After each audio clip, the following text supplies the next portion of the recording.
Avant tout propos, permettez-moi de rendre grâce au Seigneur de m'avoir donné la force et l'énergie nécessaire pour servir mon pays en tant que membre du gouvernement de octobre 2021 à février 2024, soit environ 30 mois. Ma profonde gratitude et ma reconnaissance vont à son Excellence Général Mamadi Doumbouya, président de la République, chef de l'État, chef suprême des armées, pour la haute confiance placée à ma modeste personne en me nommant successivement membre des différents gouvernements depuis le 5 septembre 2021, ministre de l'Information et de la Communication, puis ministre de l'Industrie et des petites et moyennes entreprises, et ministre du Plan et de la Coopération internationale, et maintenant ministre des Postes et Télécommunications, de l'économie numérique. Exercer la fonction de ministre du Plan et de la Coopération internationale a été pour moi un immense honneur de servir avec abnégation, en toute humilité et en toute loyauté ce pays qui mérite un bien meilleur sort. Je m'en voudrais si je ne remercie pas ici et maintenant tous les cadres et agents du ministère du Plan et de la Coopération internationale qui m'ont soutenu et ont accepté sans condition de s'inscrire dans la dynamique de réforme que j'ai voulu impulser dans ce département ô combien stratégique et transversal.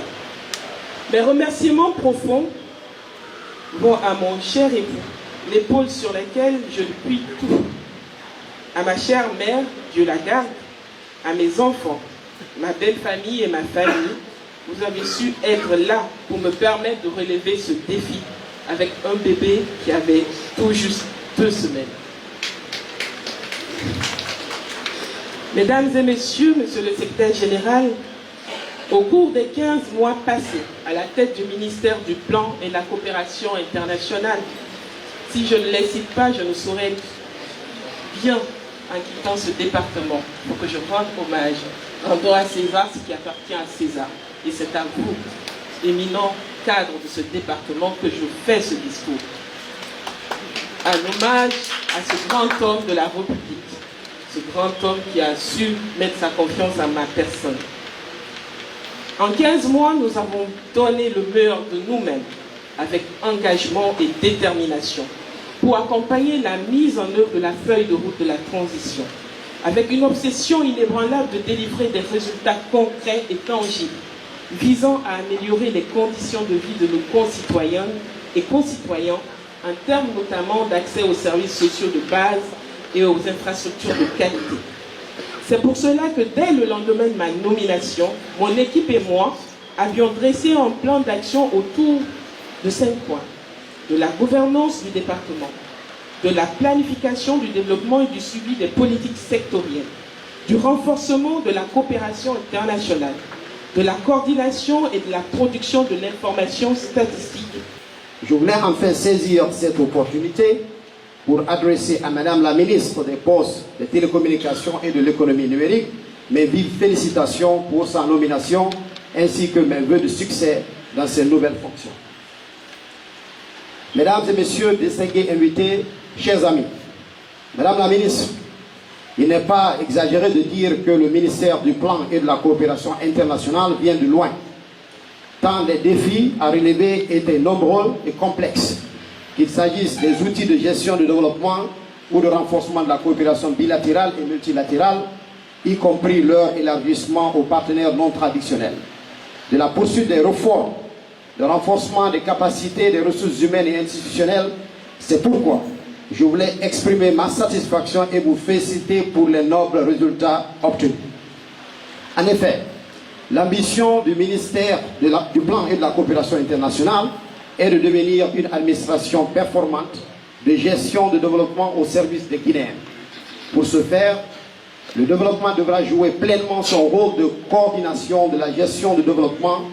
de renforcement du système national de planification au service des institutions,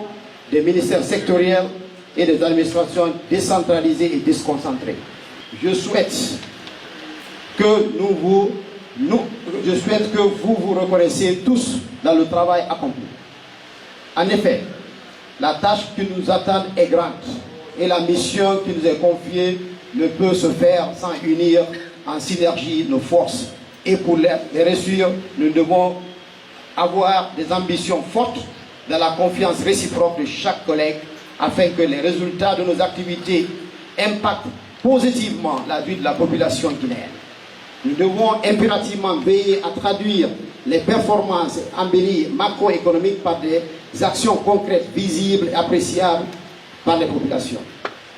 Mesdames et messieurs les représentants et partenaires techniques et financiers, permettez-moi de vous remercier au nom du président de la République, chef de l'État, le général de corps d'armée Mamadi Doumbouya, et au nom de tous les valeureux peuples de la Guinée pour votre constant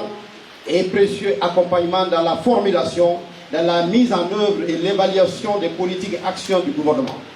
Je voudrais exprimer notre profonde gratitude pour les efforts incontournables que vous déployez pour accompagner notre cher pays, la Guinée. Mais aussi à continuer de nous soutenir pour bâtir cette Guinée prospère, définitivement engagée sur la voie de l'émergence. Je suis confiant que ces efforts produiront le fruit que nous aurons des fruits escomptés.